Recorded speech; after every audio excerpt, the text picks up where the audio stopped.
Hey everyone, it's Ben Hardy here, and in today's video, we're going to be reviewing the Kia EV9 GT-Line. Before we get in this video, I want to give a huge shout out and thank you to the Jerry Sino Kia here in Salt Lake City, Utah for giving me some time with this EV9. They happen to have this EV9 for the time being, so if you want to come take a look at the new EV9, definitely give them a visit. Like I said, link to their website in the description down below.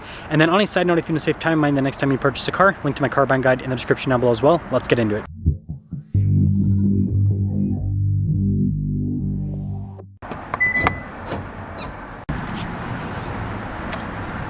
So I guess we'll use the little front trunk area here to talk about the EV specs. So first off, power outputs are 379 horsepower and then 516 pound-feet of torque. There's about 240 miles of electric driving range, and we have a 99.8 kilowatt-hour battery pack. Now, before I move forward with this review, I do want to mention, if you want to see more videos just like this, then I recommend you subscribe because I post content every single day. Now, starting with the hood, you guys can see pretty simplistic with the overall design, and notice how even though it's boxy, they've made the lines very soft for aerodynamic efficiency. And then popping it down below, really cool headlight design, obviously similar to the Kia Telluride in terms of the shape and everything. And we have this cool little light show there that happened on the side, but that's another cool part of it, is how the light goes into the, well, what is normally a grille on a car, but obviously closed off because this is fully electric. And then we do have some blacked out trim there at the bottom. And putting it all together, let me know your thoughts on the EV9, but I think this is really good looking for an electric car. Now, coming on the side here, our tire wheel setup is 285, 45, 21 in the front and over in the rear. And you guys can see here with the wheels completely blacked out. And then notice how you got like the satin finish on some of the inserts, but also the wheels mostly closed off, again, aerodynamic efficiency. And then look at the fender flare here. I think that's really cool. Notice how it's painted. And then you guys can see all along the side as well. And then notice elements like the mirror caps and then the pillars are also blacked out. And then here's your full side view with the EV9. Again, this is where you can see that cool boxy design. Now here's the key fob. It has a very interesting texture to it, but it's Kia's newer key fob here. You guys can see it's got your lock and unlock. You got the opening for the hatch. You got remote start, the front opening on the back as well. But yeah, really cool looking key overall. Now popping into the rear, you guys can see first off, that's nice with the trim. But down below, it got good storage here. Fire extinguisher, very interesting. Also, in Korean, that's pretty cool.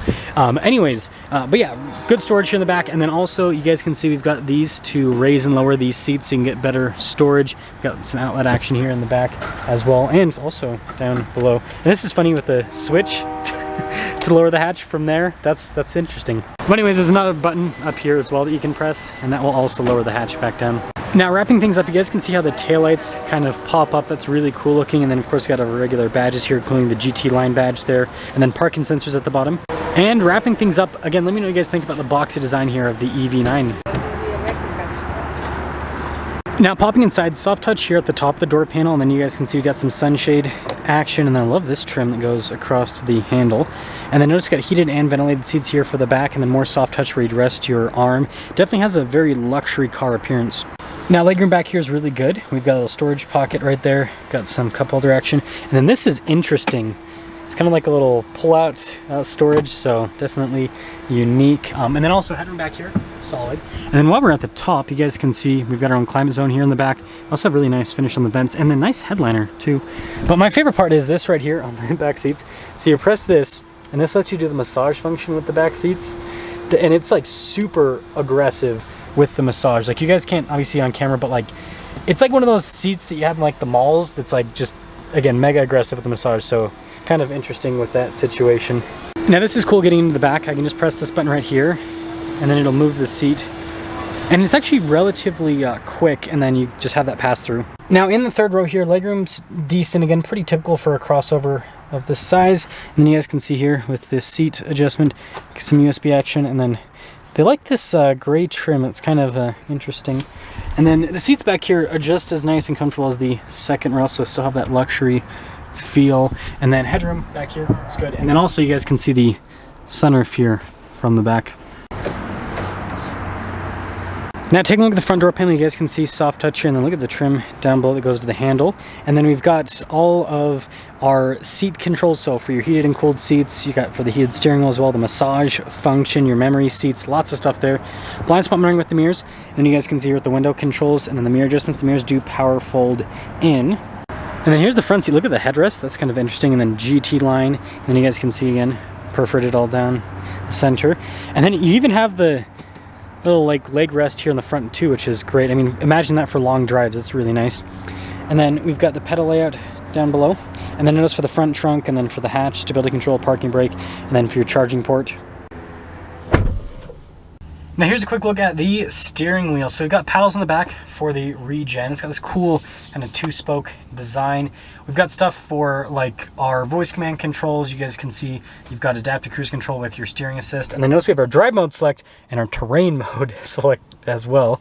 You can see the stalks here on the back. And then also notice we've got a column shifter there. It's kind of interesting. So obviously you got the engine, or not engine, sorry, the EV start stop right there. And then transmission select is just that, which is interesting. And then in the gauge cluster here, so again, you got the drive modes. So notice you can go through the different ones and it's pretty cool. It'll actually adjust the seat depending on the drive mode you're in. That is interesting. And then you got the terrain modes as well. So notice auto, snow, mud, sand. So 2 different sets of modes. And then you probably also notice in the gauge cluster, it shows us like our state of charge and then our range, but in kilometers right now. And then in reverse, we do have a 360 camera system here with trajectory lines that turn with the steering wheel. And then notice we got the exterior shot as well with this. I mean, this is a pre-production car, but this is like fully set up and drivable and everything, which is cool. But anyways, as for the rest of the infotainment screen, first off, response time, as you can see, is really good. There's quite a bit you can go into. So like I can pop into the seat tab, for example, and notice you can turn on the heated or ventilated function with that. And then there's also this like side screen for the climate stuff as well. Notice you can do the driver only if you want, or you can have all the climate on. Now driver only would obviously help conserve range if you're the only person in the car. So I just like the fact that that's always available, and then it's like separate from the main screen. And then these aren't quite physical buttons, but they are always there, so they're kind of physical in that sense. But it's obviously a shortcut here for the screen. It does have like a haptic feedback on it. Really nice material use here on the dash as well. And then I like this design here. It's kind of like backlit a little bit. Hopefully you can kind of see the blue lighting right there. And then the vents are really cool. I like the overall, just the design. So fun. And then you got physical buttons here for the climate control as well, by the way, for those of you that are physical button nerds. And then more charging port action down below. And then notice the space here in the front for storage. And then I like this, how it kind of like rolls down. It's yeah, pretty cool. And then yeah, we do have the what I like to call the over-engineered cup holders that'll pop out like so. And then you got your auto hold, your hill descent control for the camera system, parking sensors, and then your fingerprint scanner right there. And then here's kind of look at the side. Again, you guys can see here the trim, really cool. And then we do have wireless phone charging pad and then some storage in there. And then look at the trim here on top of the center console.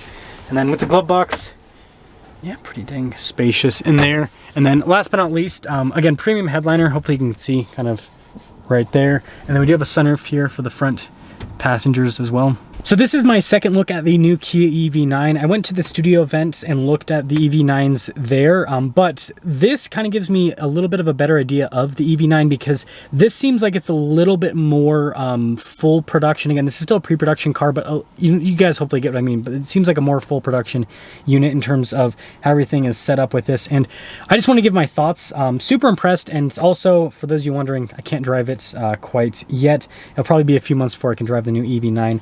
But you know, with what I'm seeing so far with just the interior fit and finish, build quality, again, on a pre-production car, seems really good. This definitely has a luxury car feel for it. And so I really do think that that's what Kia is going for with this, is a luxury EV. And it seems like they're doing a similar thing to what they did with the Telluride right here. So, you know, obviously it's a 3-row crossover, but it has a more luxurious feel compared to other cars within its same segments, right? You know, when Toyota releases their 3rd-row EV and all the other automakers, they're probably not going to be as luxurious as this. And so, yeah, Kia's kind of applying that same thing here to this EV9.